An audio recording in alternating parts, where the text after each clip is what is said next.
take it away.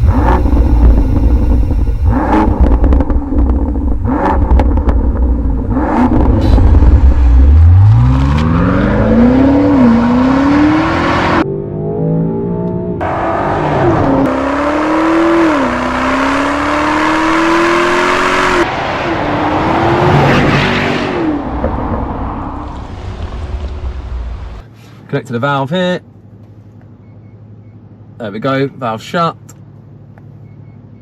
valve open. So you get full control over the valves, way better than original.